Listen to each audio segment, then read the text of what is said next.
Hello there, this is Sylvie Anchor. You're watching Study Sunday here. It's a little behind, I guess. I've been doing Inktober, and I remember mentioning that several times. I'm excited to have gotten started here. So today's prompt word is radio,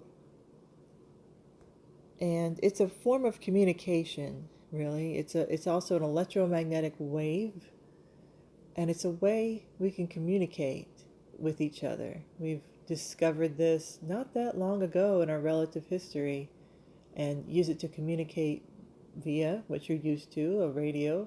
Most of them are just in cars. Not many people listen to the radio at home, not in the traditional sense, now that we all have Wi-Fi and downloadable MP3s and all those things. But I've decided to do an array of satellite dishes that we use in research. We're trying to listen to the universe, and they point them in different directions every day.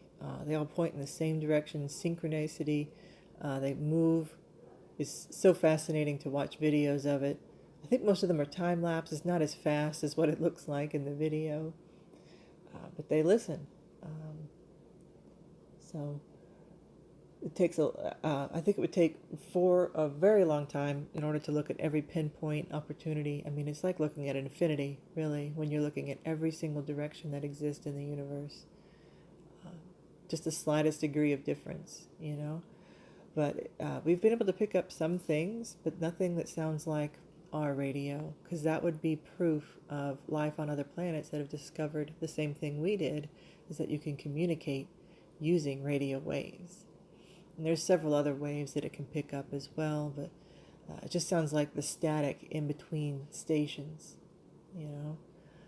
But when they pick up something that sounds like speech or a pattern, that's when we'll know there's life out there. So I'm one who believes, I like the quote, it'd be an awful waste of space. I can't remember which scientist said it, but I'm going to agree that, wow, the universe is so big, it just would seem awful that we're the only planet with life on it. Out of all the stars and all the planets, just one, right, had the miracle of life occur. And some people wish there was life just within our own solar system. There's suspicion. I read a headline the other day, there could be life on Venus, even though I've always been skeptical of that, the atmosphere on Venus, but it could be something exists. It might not be life like we know it. And that's the whole idea, is life as we know it all depends on the water. The water on this planet is what sustains us all. The distance from the sun is just exactly what we're used to, but it's also what we evolved to. So it's going to be difficult for us to survive on another planet unless it has the exact same conditions. But that doesn't mean it's the only conditions that life can exist. So if the spark of life happens on a planet, their species will evolve to live in the conditions that they live in. You know, maybe it won't depend on water, depend on something else. That's what we mean when we say life as we know it. Life on this planet depends on water and air, as the air is on this atmosphere. But if you had a completely different atmosphere, life as they know it would adapt to that atmosphere. I remember reading one of the moons on Jupiter has methane in a triple state, just like how H2O is in triple state on our planet, meaning you can find it both in liquid, vapor, and solid forms all over the planet, and it cycles between those forms. The same thing on their planet. You can find methane, which, if you don't know what methane is, it's the powerful gas that's inside farts. And yeah, so they have it in gas form, liquid form, and solid methane. You got to remember how far these moons are away from the sun that cycle around Jupiter, so they don't have all that warmth that we do. Because on our planet, you're only going to find methane in gas form in ordinary circumstances.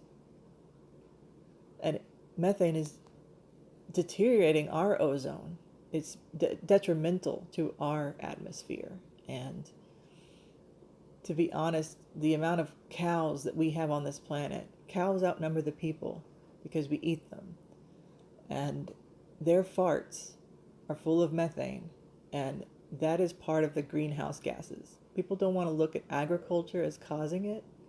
They just want to look at airplanes and cars and coal plants. And I'm not saying those don't, but eating meat also very much depletes the planet of resources. I don't want to preach into that area, but I'm just saying it's true that cow farts are depleting the atmosphere. I don't really want to end on that note, so let's get back to Inktober. I just didn't have time to do an actual study because I've been drawing these every day. I draw every day regardless, but I've just been very busy, so I thought, well, let's just record myself inking this page. I already did the sketch, as you can see, but yeah, I went ahead and added the shading later, so here we are.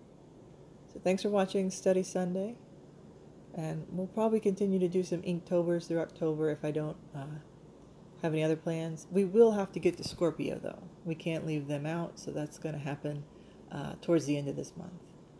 So thanks for watching. Have a good day.